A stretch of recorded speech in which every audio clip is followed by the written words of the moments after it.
অন্য রাজনৈতিক দল যারা আমাদের সাথে লড়াই করছে তাদের কাছে সব আছে, টাকা পয়সা, অর্থবল, ক্ষমতা, কেন্দ্রীয় agency, media, income tax, election commission. আর তৃণমূলের কাছে কিচ্ছু নেই, শূন্য, খালি মানুষ আছে।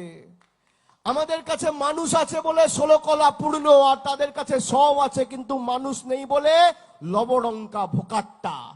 মানুষ যাদের সাথে থাকে কোন শক্তি তাকে প্রতিহত করতে পারে না। বাংলার মানুষ কোনোদিন বহিরাগতদের কাছে আত্মসমর্পণ করেনি, আগামী দিনেও করবে না। কোনো কুৎসা, কোনো অপপ্রচার, কোনো চক্রান্ত, কোনো ষড়যন্ত্র, কোনো স্বৈরাচারী শক্তি, কোনো দানব, কোনো অশুভ শক্তি তার পিছনে লেগে তার কেশাগ্র স্পর্শ করতে পারে না। আমরা ধর্মকে ঢাল করে রাজনীতি করি না, আমরা মানুষের পাশে থাকি। আপনারা দেখুন, 2.5 বছর আগে যারা ভোট চাইতে এসেছিল, আপনার বিপদে, আপনার দুঃখে, আপনার আপদে, আপনার সমস্যায় কে পাশে দাঁড়িয়েছে? বিরোধীদের টিকি খুঁজে পাওয়া যায়নি, তৃণমূল কংগ্রেস আপনার পাশে দাঁড়িয়েছে।